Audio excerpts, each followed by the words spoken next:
My name is Cassie. I'm the founder of FatCo, where we use these guys to make this stuff.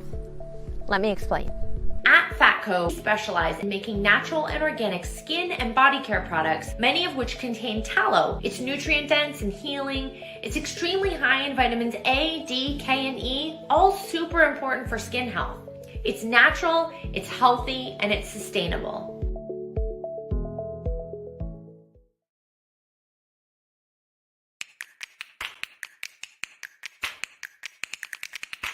I don't care if it's a week, 2, 4, 6, 7, 8. Who do we appreciate? LeBron James.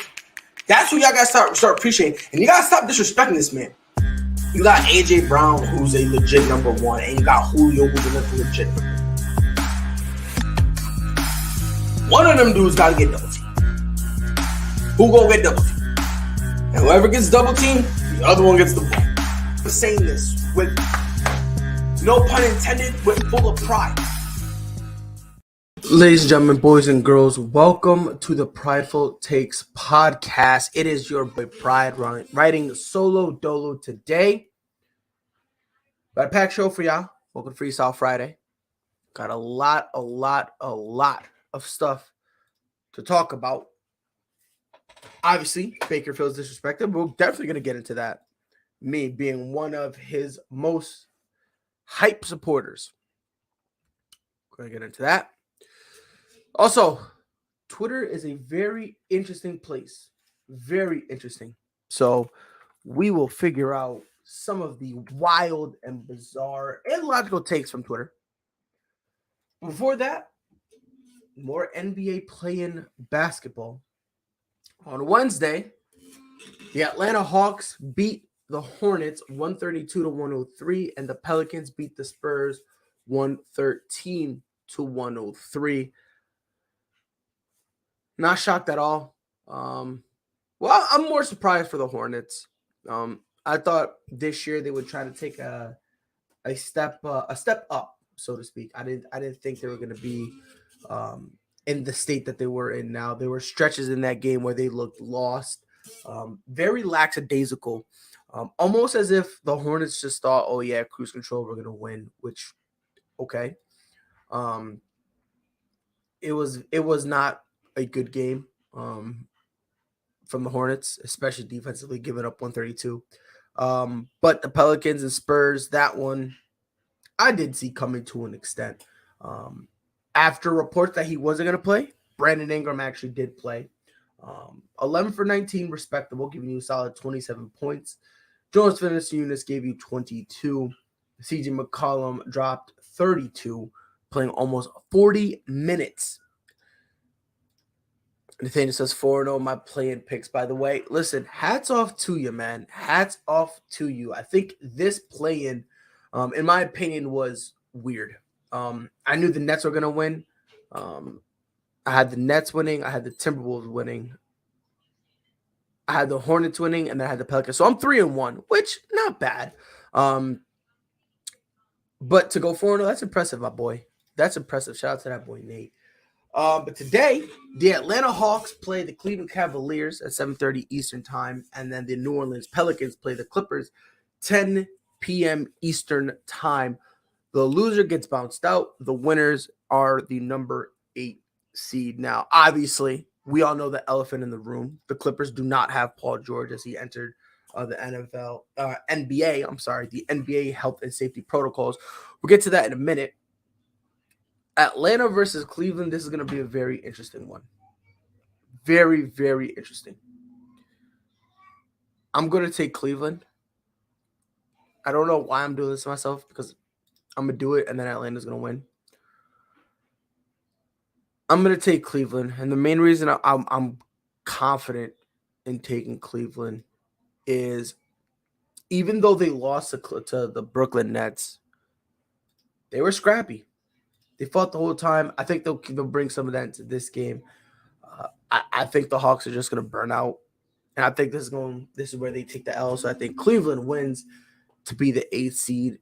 Game 6, however, New Orleans Pelicans versus the LA Clippers. That's going to go to the Pelicans. They would have Clippers would have had a chance if they had Paul George, but they don't. Again, you had Brandon Ingram coming back. He gave you a very, very solid game, very respectable game. He gave you 27, 11 from 19 from the floor. Jonas Valanciunas gave you 22 points. CJ McCollum obviously gave you another 32. You got guys here that are buckets. I think it's going to be too much. I think the Clippers get bounced out, which again, even if the Clippers bounce out, let's be honest here. It won't fully matter. And the reason why I say it won't fully matter is solely because you can make an argument we did not have Kawhi Leonard. If we had Kawhi Leonard, this would be a completely different conversation we're having.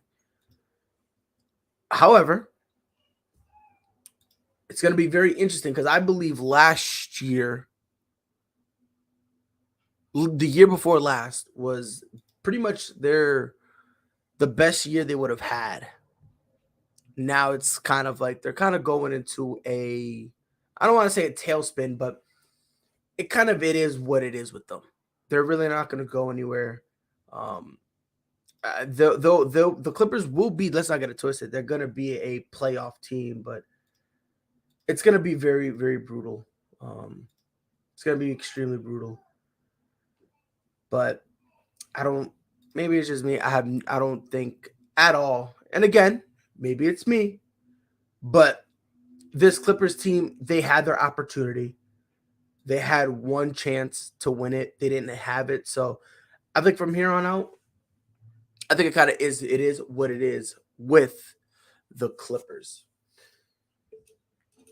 Speaking about it is what it is, that's kind of the attitude that old Baker Mayfield is starting to have with Cleveland Browns. Show, and he said he felt disrespected. Shout out to Baker, by the way. Being honest. By the way, so I'm going to take the Clippers. I love myself about changing my pick every time I do. I get around, so I'm sticking with the Clippers. You got the Clippers. I got the Pelicans. Nate, we'll talk about this tomorrow, Nathaniel, we'll talk about it tomorrow. But old Baker Mayfield says he feels disrespected. Does he have a point? Now, this right here is, for a lot of people, they don't like Baker, so you're going to call him a crybaby. You're going to be upset with him for saying what he said. So first and foremost, I'm not mad about a single thing he said. Let me just get that out the way. I'm not mad about a single thing he said. That's one. Two, he does have a legitimate point to an extent, right? Should they have told him? Yes, they should have. 110%. They should have told him. They should have spoken to him and said, hey, what are we doing? Like, give me. They should have told him, yes. But, as much as I love Baker, there's an elephant in the room that I think Baker's people need to approach him with. The quarterbacks that they were looking at, as much as it hurts for you for you to know this, for you to understand this, for you to accept it, they're better than you. That's just the reality of the situation. Russell Wilson, aside from this 1 year, which, let's be honest, really wasn't a bad year. It was just more along the lines of injuries. He got injured, forced himself back. It is what it is. Iffy year.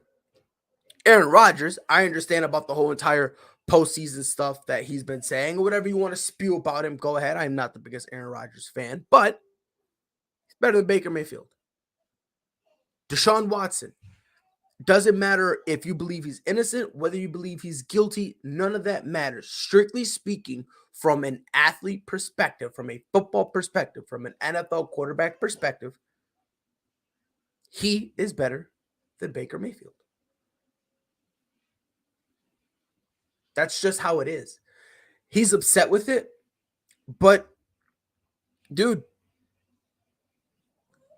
that's the business side of things that nobody likes, sure, but it's the business side that you can't change, because unfortunately, the business side doesn't always come down to you playing your best. It doesn't come down to the stats. It doesn't come down to the accolades. Sometimes the business part of things just don't line up with certain players? Why do you think you see certain superstars get dealt in any sport? Because it just wouldn't fit on the business side of things in terms of how much they wanted to get paid. And they had to go. For example, right now, Deebo Samuel. Another one, Kyler Murray. Kyler Murray won't even get paid. We'll talk about that in a minute, but he won't even play unless he gets paid on a brand new contract. Unfortunately, sometimes this happens with business. Now, let me just defend him in terms of Baker from all the people out there who are going to get mad and upset and complain. Baker Mayfield, I don't care what anyone says, is a starting caliber quarterback in the NFL. If you don't believe it, you fall into one of two categories. Either you're a complete and utter idiot, or you hate him and you don't want to give him any credit. It's one or the other. You could pick. Now, if I'm not saying you got to say he's going to be the greatest thing ever. I'm not saying you don't got to say that he's a franchise quarterback. Not what I'm saying. But if we live in a world where Ryan Fitzpatrick can continue to get multiple chances, if we're living in a world where people can justify Jimmy Garoppolo getting paid when he gets paid, Baker Mayfield is a starting caliber quarterback. Period. No and ifs or buts. Now, if you don't want to say he's the best, that's fine, no problem. If Davis Mills can be a starting quarterback for an organization,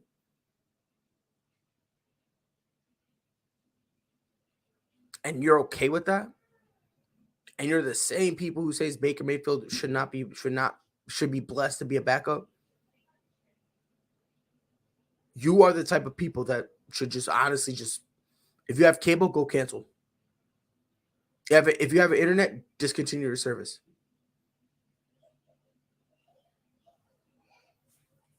It's tough, but Baker did make a point. He did make a legitimate point. His own fans are so eager, so ready, willing, and able to boo him. But let's be honest here. Baker's the best quarterback the Browns have had in a long time. A long time. And the gap between him and second is vast. It's vast. At some point, you people got to get the hate out your hearts. Free Baker Mayfield. Final topic I want to get into, Twitter. There's a couple of takes I saw on Twitter, which to each their own. There's a couple I saw that I kind of wanted to address, which kind of made me laugh. So the first one I saw, right now, Anthony Edwards is better than James Harden.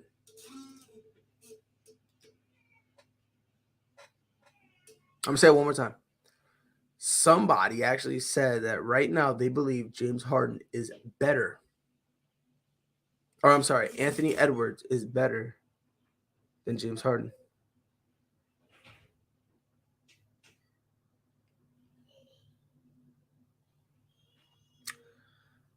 I don't understand why people sometimes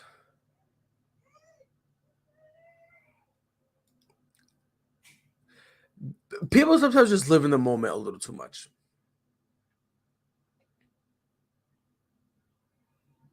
I think that's really what's going on here. I disagree. I don't think so. Do I think he's a bucket? 110%. I do think he's a bucket. But like I said, him being a bucket outside of that, there's nothing he does better than James Harden. I don't know who said that, but if I'm probably 110% positive that there's a little bit of James Harden hatred in there.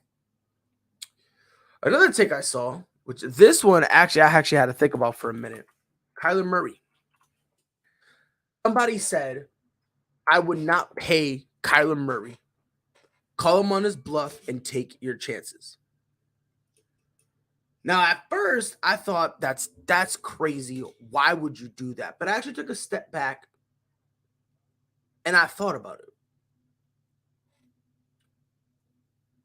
there are a couple guys who, you know, there are some guys who are focusing a lot on what happened in the final in the playoffs, right? When they kind of, bloop, or they kind of fell a little bit. Or not a little bit, a lot of it. Here's where I look at it differently. You would have to be you would have to make sure that when you pay Kyler Murray, you're gonna have to be confident that he's gonna roll there with you, and you can have faith in him in running the offense.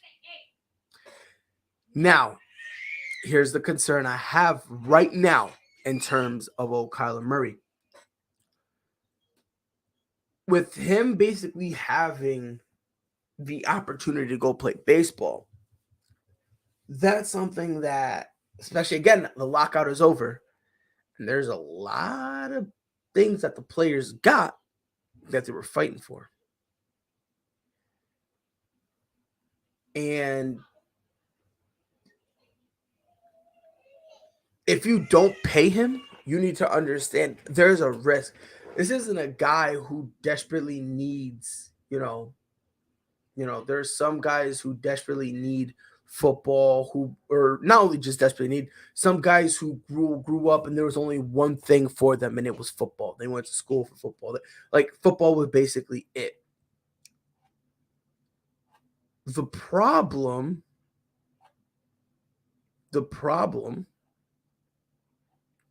frankly, is that if you don't pay him and you try to call him on that bluff, he'll probably just shrug his shoulders and go to baseball. It's kind of where things get a little dicey. If you want to take that risk, to each their own. Personally,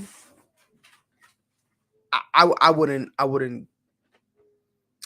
test them. This is the final take that kind of got under my skin pretty bad.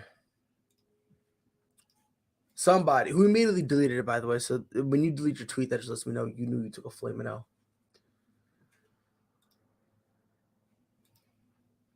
Rudy Gobert is the best center in the league. Somebody had the nerve to not only tweet that, double down, and then deleted it. Rudy Gobert is not a top center. And this is just a reality of the situation. See, the problem is, here's a problem with Rudy Gobert.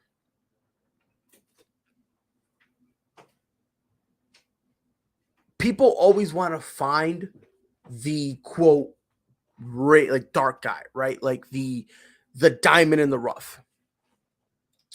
I would take Carson Wentz when he's playing on an injury over Davis Mills. I agree with you 110%. Greedy and Yuki, what they do, baby. But for me, it's maybe it's just me, man, but I do not under any circumstances believe this dude is legit. He's solid, sure, but this whole nonsense that he's supposedly one of the best centers in the league, I never understood that. People have a surprised Pikachu face when Donovan Mitchell doesn't pass him the ball. But here's the question I'm posing to everyone that no one wants to answer. Why should he? Why? Why? Why? Rudy Gobert has no jump shot. He has no post move. You jump up with him a little bit and he gets nervous and loses control of the ball. So it's like you got him to throw him lobs, sure, and he's there to clean up. So wait, hold on. He's a lob man who's there to clean up. So how does that make you a top center? How? I'm not a fan of Joel Embiid, but he could score as soon as, like, he could score from wherever. Could shoot the ball from three. He's got a mid-ranger, solid in the paint. He's got good footwork. He can play with his back to the basket. Same thing with Karl Anthony Towns. Same thing with Jokic. And people want to say, "Oh yeah, because he blocks, because he blocks." I understand that, but just because you're a good blocker does not necessarily mean you're a top player. How many players came out and say Tony Allen was one of the player who gave them trouble when he was guarding them? Anyone ever even he was never even called a star.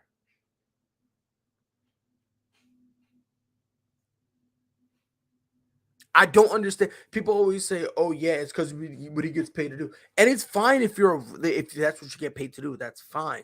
But again, this goes to if you get paid a whole bunch of money, that doesn't necessarily mean you're a superstar. It doesn't necessarily mean you're a star. He's not a star. He's not like he's not. I just had to get that rant out the way. Oh man, because I just don't understand why people are just dumb. People are just dumb. Again, I don't want to be that guy, but sometimes you just got to do it. Answered a couple questions before I hop off. Grace says, what are your thoughts on the Kelvin Joseph situation? In case you guys don't know, last month, I believe, there was a shooting that killed a guy. And Kelvin Joseph, Dallas Cowboys quarterback, of course, he was in the passenger seat. Now, his attorney said, this is a quote, Mr. Ray's death is a tragedy, and Kelvin extends his deepest condolences for the family's loss. On the night of March 17th, Kelvin was unarmed and was not looking for violence. He found himself in a situation that escalated without his knowledge or consent. Along with the condolences to the Ray family, Kelvin apologized to the Dallas community for being anywhere near this type of incident. The investigation is ongoing, and we intend to respect the process. So, long story short, he was there, but he wasn't there. They said it wasn't his fault, that he wasn't trying to do anything. Here's kind of the weird part about it. That is something that is extremely tricky to prove. 9 times out of 10, when a situation like this happens, if you were in the car, you get slammed. Point blank, period. The only time you ever don't get slammed is if he goes, okay, look, I'm going to basically put all the fault on so-and-so. And he basically, in essence, would have to snitch. Now, what happened? We don't know. In terms of right now, there are some, some surveillance cameras and all that stuff.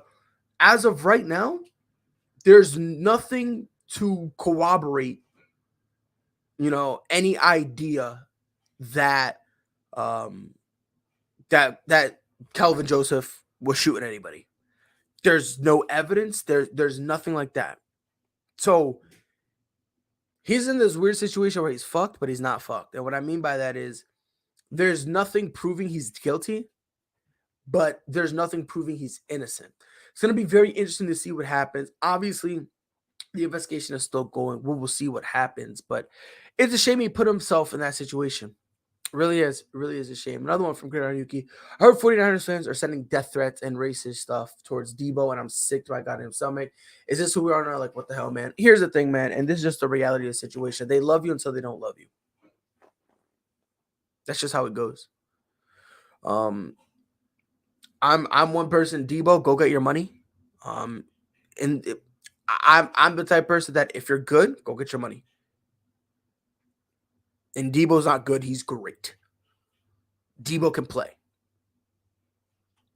Debo, I think I saw it on Twitter that Debo put out a video basically telling people, like, this is what I'm going through. Sad part about it, he's not even threatening to hold out. That's the crazy part about it. Debo's not saying, I'm not going to play. I'm not going to do. No, he's just like, yo, can I get my money? He's not threatening anything insane. He wants his money. He's been playing like he deserves it. Top 5 wide receiver in the league. He's giving you production. Now he wants to be rewarded for the production. And now all of a sudden, this is how it is. It might not matter to certain players, but other players, if you talk to them like that, they'll shrug their shoulders and say, you know what, I don't care, and they'll leave. We've seen people leave the Philadelphia Eagles because, you know, that rabid fan base would drop the N-word and dudes wouldn't like that and they would leave. Same thing with Dallas. Same thing with Boston. We've seen situations where they left because of that. If the 49ers fan base, bro, the people who are saying this stuff, y'all better get it together. Y'all better, because I'm telling you, once Debo leaves, y'all ain't going to be the same. That team will not be the same if Debo's not there. Telling them. I'm telling y'all. But Twitter, ladies and gentlemen, it's a wild, wild place. Follow us on Twitter at Prideful Takes. If there's any news you guys want me to talk about, please feel free to tag us and we'll get on it. Catch us on Facebook at Prideful Takes and also on YouTube at Prideful Takes. Feel free to give us a sub. Visit our website, www.pridefultakes.com. Not only is every episode of the podcast up there, but we also do have original articles. Check us out on Spotify and Apple Podcasts, the Prideful Takes podcast. If you have an iPhone, just say, hey, Siri, play the Prideful Takes podcast, and she will take care of the rest. As always, go to www.fatco.com. Use discount code Prideful Takes. Get 15% off of all your organic skincare needs. And also, your boy's doing Facebook gaming. Pride Gaming 22. I will be going live tonight, 10 p.m. Eastern, till however long. I have a whole slew of games. If there's any games you guys are interested in me playing, feel free to let me know. But that's enough for me. We'll be back here on Monday.